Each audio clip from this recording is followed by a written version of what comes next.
It is indeed a very troubling report, but it is a report of extraordinary importance, not only to those who wish to own a home, but as to the taxpayers of this country who would pay the cost of the cleanup of an enterprise failure.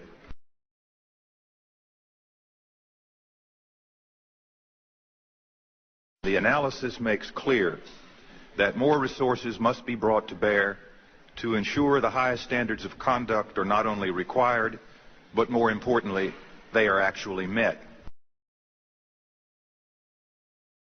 Through nearly a dozen hearings where, frankly, we were trying to fix something that wasn't broke.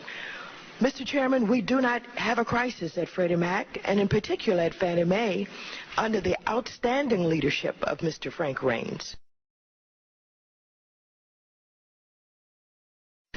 And as well as the fact that I'm just pissed off at Ophelia, because if it wasn't for you, I don't think that we'd be here in the first place. And now the problem that we have and that we're faced with is maybe some individuals who wanted to do away with GSEs in the first place, you've given them an excuse to try to have this forum so that we can talk about it and maybe change the direction and the mission of what the GSEs had, which they've done a tremendous job. There's been nothing that was indicated that's wrong, you know, with Fannie Mae. Freddie Mac has come up on its own, and the question that then presents is the competence that your agency has with reference to deciding and regulating these GSEs.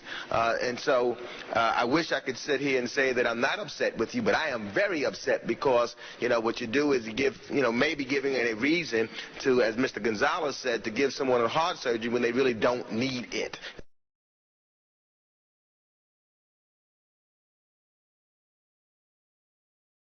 In addition to our important oversight role in this committee, I hope that we will move swiftly to create a new regulatory structure for Fannie Mae, for Freddie Mac, and the Federal Home Loan Banks.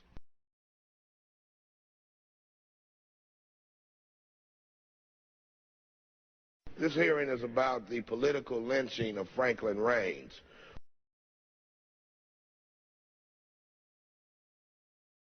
There is a very simple solution. Congress must create a new regulator with powers at least equal to those of other financial regulators, such as the OCC or the Federal Reserve.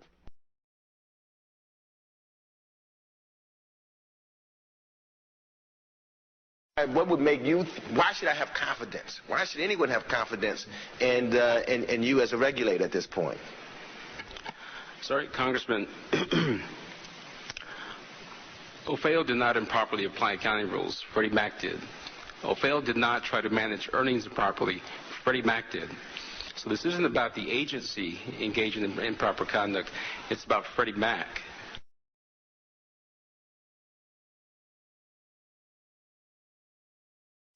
And we passed Sarbanes-Oxley, which was a very tough response to that. And then I realized that Fannie Mae and Freddie Mac wouldn't even come under it.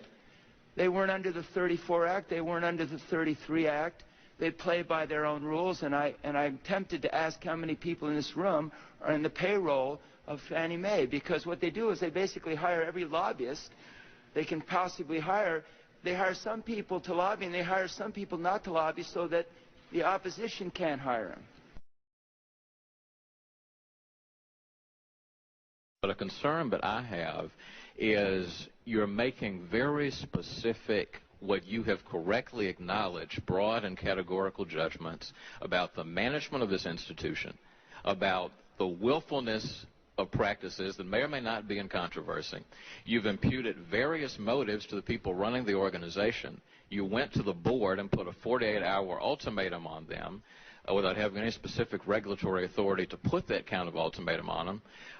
That sounds like some kind of an invisible line has been crossed.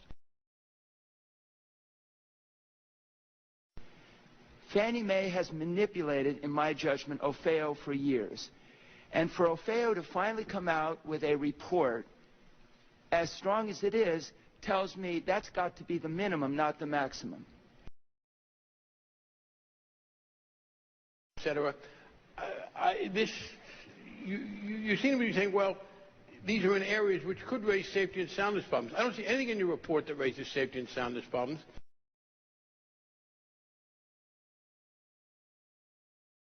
under the outstanding leadership of Mr. Frank Raines.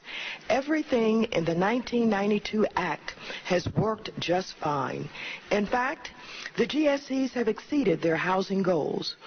What we need to do today is to focus on the regulator, and this must be done in a manner so as not to impede their affordable housing mission, a mission that has seen innovation flourish from desktop underwriting to 100% loans.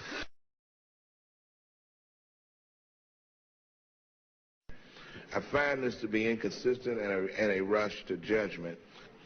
I get the feeling that the markets are not worried about the safety and soundness of Fannie Mae, as Ofeo says that it is, but of course the markets are not political. But I have seen nothing in here that suggests that the safety and soundness are at issue, and I think it serves us badly to raise safety and soundness as a kind of a general shibboleth when it does not seem to me to be an issue. Mr. Raines, $1.1 million bonus on a $526,000 salary. Jamie Gorlick, $779,000 bonus on a salary of $567,000. I mean, this is what you stated on page 11 is nothing less than staggering. The 1998 earnings per share number turned out to be $3.23 and 9 mils. A result that Fannie Mae met the EPS maximum payout goal right down to the penny. Fannie Mae understood the rules and simply chose not to follow them. That if Fannie Mae had followed the practices, there wouldn't have been a bonus that year.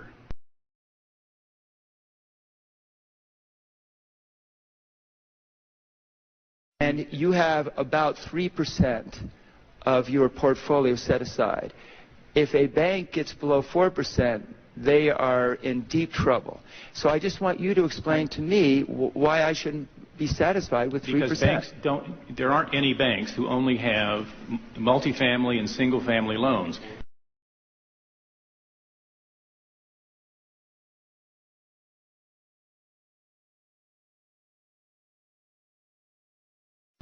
These assets are so riskless that their capital for holding them should be under 2%. Fine.